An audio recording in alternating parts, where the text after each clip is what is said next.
Palabra de vida. Evangelio de hoy. Padre Carlos Yepes.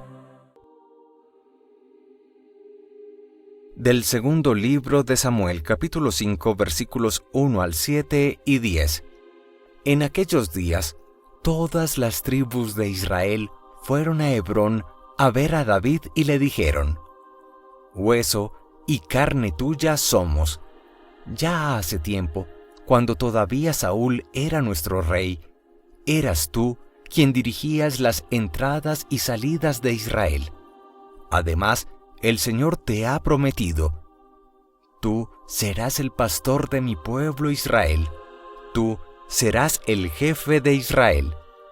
Todos los ancianos de Israel fueron a Hebrón a ver al rey, y el rey David hizo con ellos un pacto en Hebrón, en presencia del Señor, y ellos ungieron a David como rey de Israel. Tenía 30 años cuando empezó a reinar, y reinó 40 años. En Hebrón reinó sobre Judá 7 años y medio, y en Jerusalén reinó 33 años sobre Israel y Judá. El rey y sus hombres marcharon sobre Jerusalén contra los jebuseos que habitaban el país. Los jebuseos dijeron a David: «No entrarás aquí. Te rechazarán los ciegos y los cojos». Era una manera de decir que David no entraría. Pero David conquistó el Alcázar de Sión, o sea, la llamada Ciudad de David. David iba creciendo en poderío, y el Señor de los ejércitos estaba con él. Palabra de Dios. Te alabamos, Señor. Salmo 89. Mi fidelidad y misericordia lo acompañarán. Un día hablaste en visión a tus amigos. He ceñido la corona a un héroe. He levantado a un soldado sobre el pueblo. Mi fidelidad y misericordia lo acompañarán. Encontré a David mi siervo, y lo he ungido con óleo sagrado, para que mi mano esté siempre con él, y mi brazo lo haga valeroso. Mi fidelidad y misericordia lo acompañarán.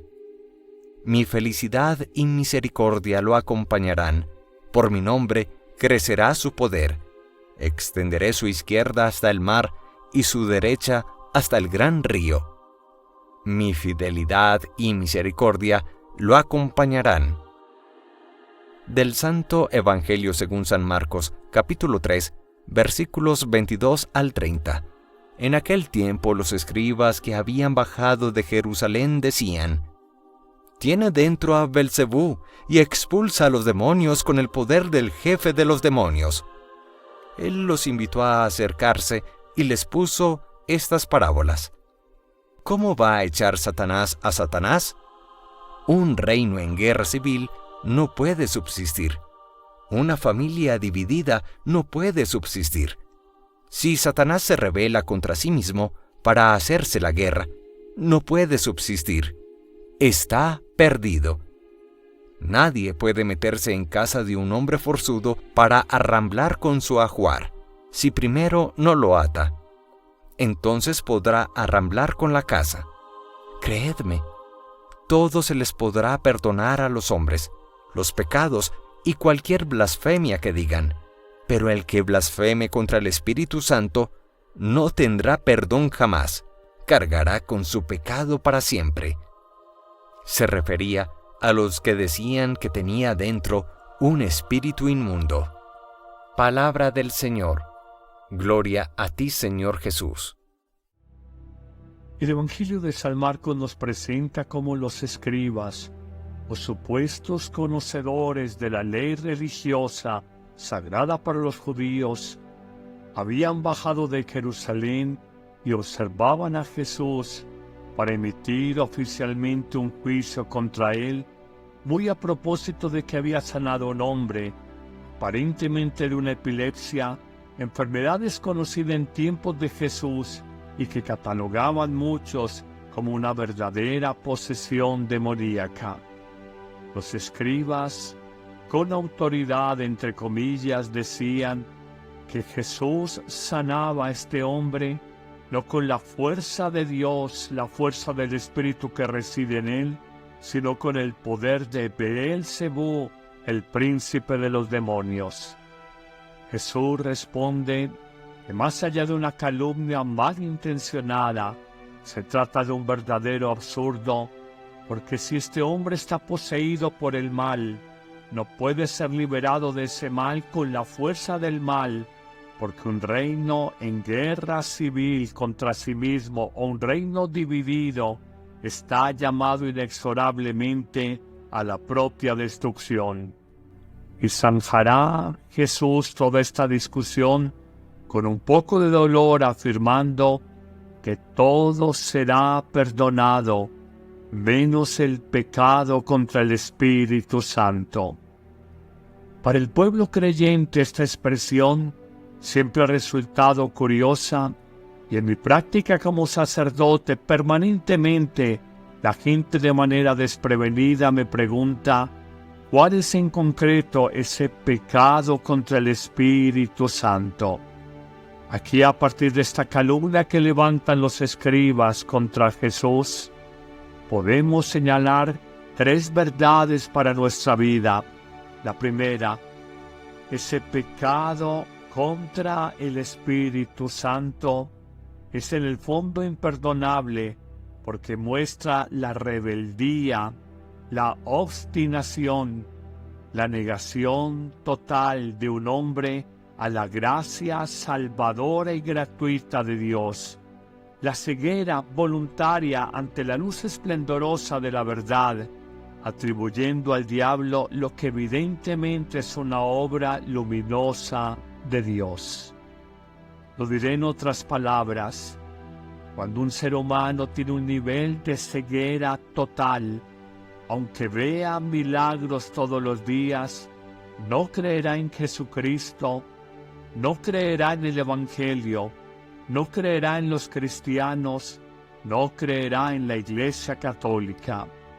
Hay personas que por soberbia, por obstinación, por terquedad, por ceguera espiritual, son incapaces de ver algo bueno en la Iglesia, en la fe de los creyentes y por el contrario, tratarían a la manera de los escribas en tiempos de Jesús, cuando ven una obra buena de decir, no es obra de Dios, es obra del mal la que están haciendo. Ustedes se dan cuenta que siempre la tarea del maligno es confundir. Por eso se le identifica tan claramente en la Biblia y se le personifica al mal como la serpiente, como el tentador. En hebreo se le dice Satanás, que significa el adversario. En griego se le dice el diabolos, diablo, el calumniador. También se le dice Beelzebú o demonio. Toda esta personificación del principio del mal nos muestra una verdad evidente. Existe el mal en el mundo y este no lo podemos negar. Pero es un verdadero disparate y despropósito cuando se hace el bien, decir que es la obra del mal espíritu quien actúa en una persona, porque en el fondo, más allá de la mentira, es la mala fe con la que estamos confundiendo y dañando a los demás. La Iglesia, no ahora, sino en todos los tiempos, ha sido denigrada, señalada, juzgada con severidad, y muchos hombres buenos han sido vilipendiados y crucificados públicamente, buscando precisamente desmotivar, debilitar la fe de los creyentes. Este es un verdadero pecado contra el Espíritu de Dios, porque en el fondo nos negamos a aceptar la acción del bien, la acción de la luz y de la verdad, sanando y transformando el mundo para mejorarlo. Pero en una segunda enseñanza hoy preguntémonos, o en una segunda verdad, ¿cómo obra el mal en nuestra vida? Yo simplemente te pregunto, ¿hay rencores? ¿Hay egoísmo? ¿Hay ensañamiento contra alguna persona que te cae mal? ¿Explotas un trabajador? abusas de la confianza que te dan otras personas, vives con amor o por el contrario con desamor, hablas con violencia, hay violencia en tus gestos y actitudes, hay corrupción en tu corazón, obras con injusticia. Descubren todas estas realidades, experiencia diaria del mal, pero un mal que puede ser vencido. No nos podemos desanimar, no nos podemos acobardar ante la evidencia del mundo del mal que siempre hace mucho ruido, porque vendría aquí la tercera enseñanza y final, y es reconocer que en Jesús y solo en Jesús el mal ha sido vencido. La muerte ha sido derrotada por la resurrección que el Padre Dios ha obrado en Jesucristo, y estamos llamados a vivir con esperanza. Es que el misterio pascual, que en el fondo no es nada distinto sino el paso de la muerte a la vida, de la oscuridad a la luz, del mal al bien, del desamor y del egoísmo al amor, de la maldición a la bendición, todo este paso, este tránsito pascual, logró Jesús precisamente siendo inocente, siendo justo por excelencia, ata a la cruz el pecado y el mal de los hombres, y el Padre Dios lo libera de la cruz y de la muerte de manera definitiva, resucitándolo. Por eso podemos entender con mucha claridad la expresión de Pablo a la comunidad de los romanos en el capítulo 12, cuando nos dice: no te dejes vencer por el mal, vence el mal con la fuerza del bien. El bien, por su silencio y su discreción, a veces nos parece que es debilidad, no es verdad. El mal, por ruidoso, muchas veces por hacer alarde, pensamos que es muy fuerte, tampoco es verdad. Los hombres del mal normalmente son bravucones, pero fácilmente quebradizos, como una caña. Hoy te invito para que en el silencio de la discreción de la vida y del mundo, descubras que Dios va construyendo una nueva realidad, una nueva vida en el mundo, que el reino de Dios se abre paso entre los hombres, y que aunque no nos parezca claro, es más el bien que el mal, es mayor la justicia que la injusticia, y la mayor prueba de esto es que si el mal, la injusticia, la violencia fueran mayores, el mundo y la humanidad hace muchos años se habrían ya autodestruido. Señor, danos la gracia de nunca pecar contra el Espíritu Santo, de reconocer la fuerza de Dios en quienes obran el bien. Déjanos de la tentación de esos escribas hipócritas de hace 2000 años que se sentían con la autoridad para juzgar de lo humano y lo divino, los dueños de la verdad y la moral, y querían calumniar a Jesús, y cuando lo vieron haciendo el bien y sanando a un enfermo, decir que no lo hace porque es el elegido de Dios, sino porque actúa con el poder del demonio. ¡Cuánto engaño está llamado a ser desenmascarado ayer y hoy! Señor, que no me deje engañar por los mentirosos de siempre, por los embaucadores de todos los tiempos. En la Iglesia y en tu Evangelio siempre encontraremos la luz de la verdad más profunda, como nadie más nos la puede ofrecer.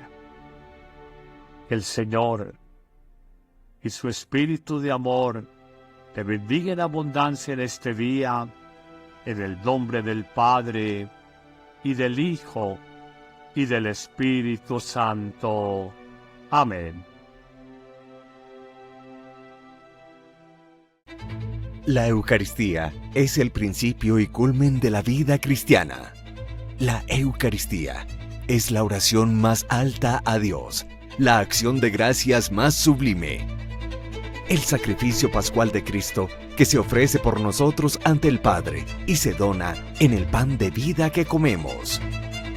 No hay verdadero y profundo encuentro con Cristo, sino en la Eucaristía de cada día.